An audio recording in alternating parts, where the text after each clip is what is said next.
All right, and welcome to another interior real estate photography tutorial. Today, we're going to be talking about how to incorporate HDR with Flambient.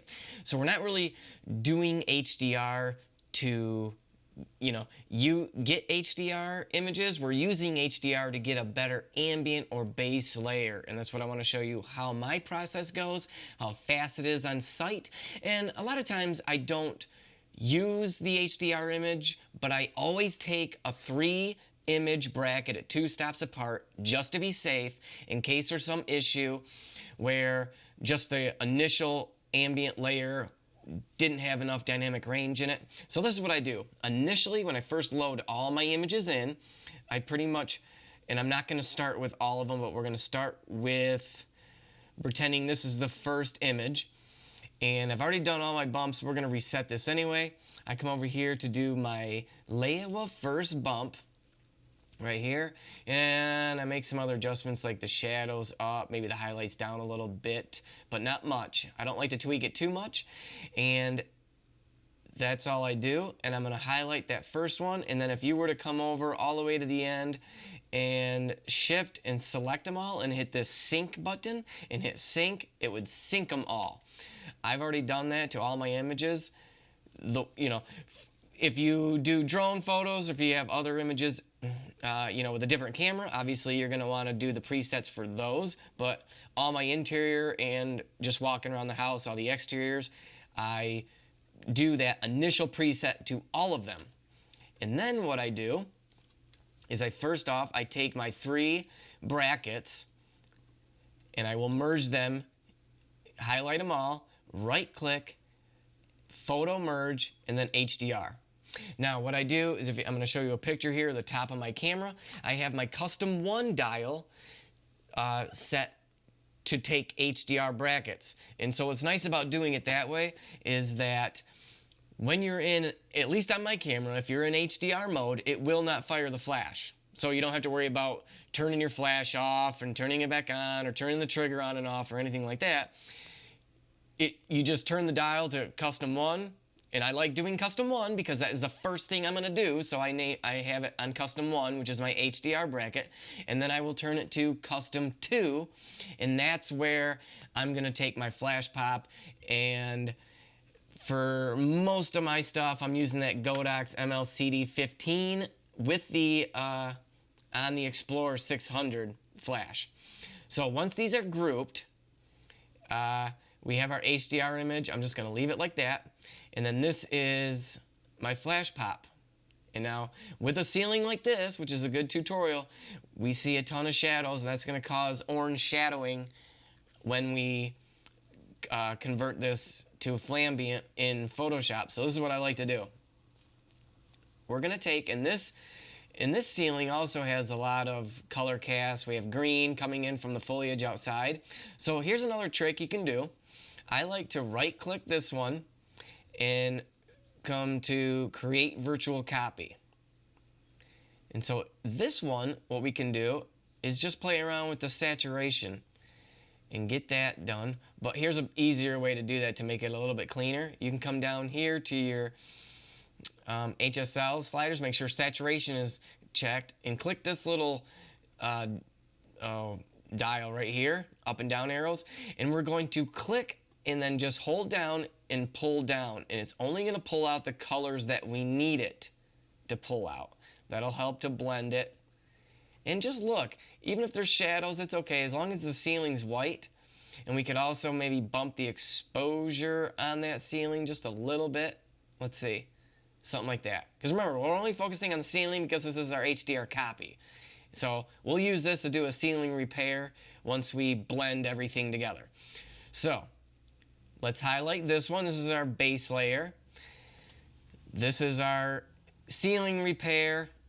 And then this is the flash layer. Right click, edit in, open as layers in Photoshop. Okay, once all layers have been loaded into Photoshop, we have our base layer on top. We have that desaturated ceiling layer in the middle. And then, of course, we have our flash layer on the bottom. Let's take and move that ceiling repair layer to the bottom for now because we don't need it. And let's move our flash layer to the top.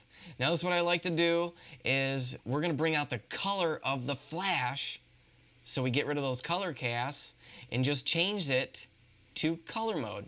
And of course, look what I told you, those shadows were going to turn orange, and that's what happened. So if we just remove that ambient layer, you can see the colors that really come out, and all that color cast is pretty much gone. So now what we can do is we can do Command J to duplicate that flash layer. Instead of color mode, we're going to change it to darken. And then we're going to do a layer mask, Command I to invert that. Make sure white is selected. Take your brush tool, and we can just paint in our windows. And usually, if you're doing darken mode, it really won't matter if you're doing darken or normal mode for this, because I wasn't bright enough to utilize the benefits of darken mode, but it'll make it a little bit easier to blend. And of course, here we can fix the glare on the floor, so we're not blowing out, you know, the harsh glare that happens every time you do a flash, or the sun coming into a hardwood. That's why I like flash, because it's very hard to fix that unless you're using like a variable, or unless you're using a filter. Circular polarizer filter would be good to have. I don't use one anymore because I actually haven't found a good one that works with this particular lens. I'm on the Leiwa 7.5mm in Micro Four Thirds system. Okay, now we got to fix that ceiling. So we can take our bottom layer, because that's where we put it, and move that to the top, and then just do a layer mask, Command I to invert. And we can paint that ceiling back in to get rid of that orange and reveal the natural sunlight coming in. Super easy. That's another trick I've figured out. Just fix it in Lightroom before you bring it in. Especially if you're, and that's another reason why I love using the HDR brackets.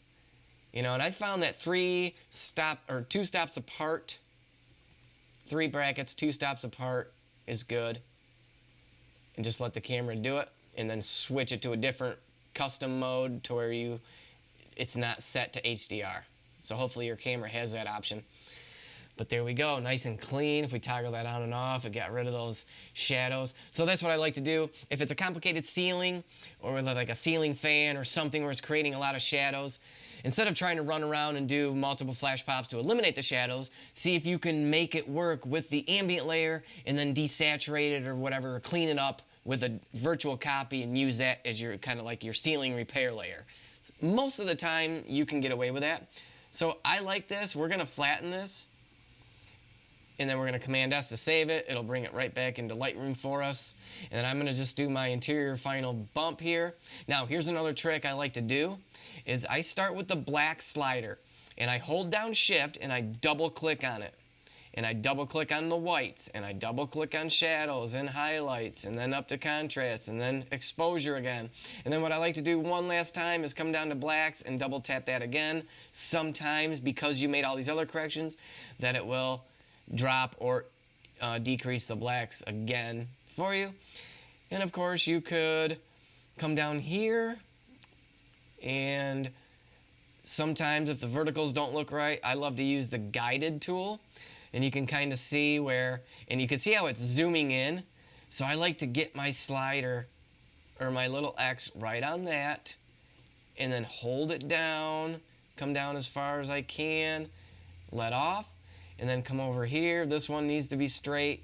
I'm gonna line it up with this door or this window molding here. Hold that down, slide it down, and then line it back up with that right there, if I can do it, and then let off, and then it'll fix it for you. So then your verticals are perfect, everything looks good, and that is it, folks. That is your finished image.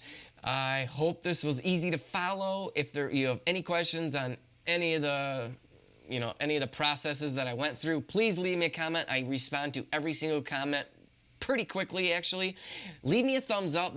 That lets YouTube know that you like this video, and hit that subscribe button. I have tutorials coming out all the time. Thanks for watching.